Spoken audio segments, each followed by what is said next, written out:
Nation पर आपका स्वागत है और मैं हूं आपके साथ प्रार्थना। बिहार में होने वाले विधानसभा चुनाव को लेकर के राजनीतिक हलचल काफी ज्यादा तेज है। जहां एक तरफ तमाम पार्टियां अपनी अपनी रणनीति बना रही है, तो वहीं दूसरी ओर देखिए नेताओं का जो दल बदलने का सिलसिला है वो अभी भी जारी है। और इसी बीच देखिए जहां एक तरफ एनडीए ने सीट शेयरिंग कर दी है, यहाँ तक कि अपने प्रत्याशियों के नामों की भी घोषणा कर दी है, तो और इसके तहत महागठबंधन के अंदर जो पार्टियां आती है, चाहे वीआईपी हो, राजद हो, इन्होंने अपने प्रत्याशी को सिंबल देना भी शुरू कर दिया।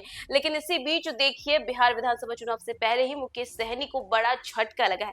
दरअसल दल बदलने का जो सिलसिला है वो जारी है और पार्टियों को झटके पर झटके लग रहे। इसी बीच देखिए वीआईपी के मुकेश सहनी को भी बड़ा झटका लगा है। दरअसल बात करें तो चुनाव से पहले भाजपा को जहां एक तरफ बम्पर फायदा हुआ है, तो वहीं दूसरी ओर मुकेश सहनी को झटका लगा है। दरअसल लखीसराय जिले के वीआईपी जिला अध्यक्ष सकलदीप बिंद आज तारापुर विधानसभा क्षेत्र में भारतीय जनता पार्टी यानी कि भाजपा की सदस्यता ग्रहण करेंगे। ये ऐतिहासिक सियासी घटनाक्रम बिहार के उप मुख्यमंत्री सम्राट चौधरी की मौजूदगी में आयोजित प्रेस कॉन्फ्रेंस के दौरान होगा। बता दें कि सकलदेव बिंद वीआईपी पार्टी छोड़कर भाजपा में शामिल हो रहे हैं, जिससे इस क्षेत्र की राजनीतिक दिशा और समीकरण में बड़ा बदलाव आने की संभावना है। जानकारी के अनुसार सकलदेव बिंद ने 14 अक्टूबर को तारापुर विधानसभा सीट से नामांकन दाखिल किया था और इसके बाद राजद ने उसी सीट से अपना उम्मीदवार उतार दिया, जबकि वीआईपी पार्टी ने ना तो किसी उम्मीदवार का ऐलान किया और ना ही बिंद को सिंबल दिया।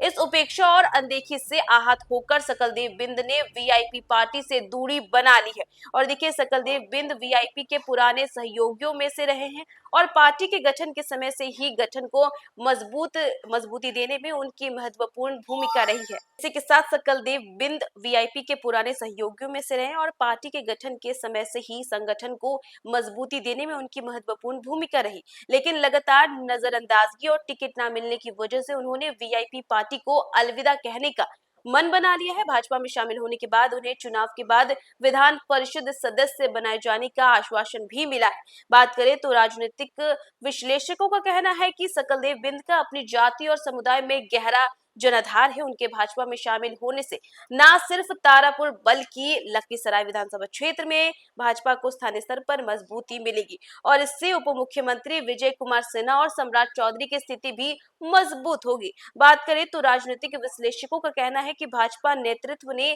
सामाजिक समीकरण को ध्यान में रखते हुए सकलदेव बिंद को पार्टी में शामिल किया है, ताकि क्षेत्र में दोनों उप मुख्यमंत्रियों की जीत सुनिश्चित हो और गठन की पकड़ मजबूत हो। इसी के साथ तारापुर में आज का यह कार्यक्रम वीआईपी के लिए भारी झटका साबित होगा। वहीं भाजपा के लिए यह रणनीतिक कदम उनके जनाधार को और विस्तारित करने, सामाजिक समीकरणों को मजबूत करने और आगामी विधानसभा चुनाव में महत्वपूर्ण बढ़त हासिल करने की दिशा में अहम साबित होगा। इस कदम से बिहार की सियासत में एक नया मोड़ आने की उम्मीद जताई जा रही है। और देखिए बात करें तो चुनाव को लेकर के दल बदलने का जो सिलसिला है वो जारी है और इसी क्रम में देखिए अब वीआईपी पार्टी को झटका लगा है, मुकेश सहनी को झटका लगा है, जहां पर तारापुर में भाजपा का दामन थामने वाले हैं सकलदेव बिंद।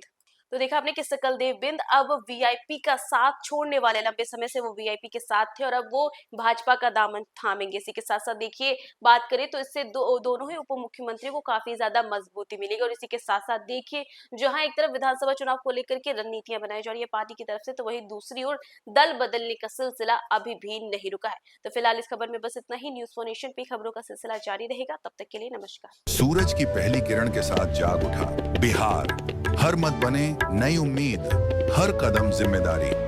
न्यूज़ फॉर नेशन की अपील, 6 और 11 नवंबर को घर से निकलें, वोट करें और अपने भाग्य विधाता खुद बने।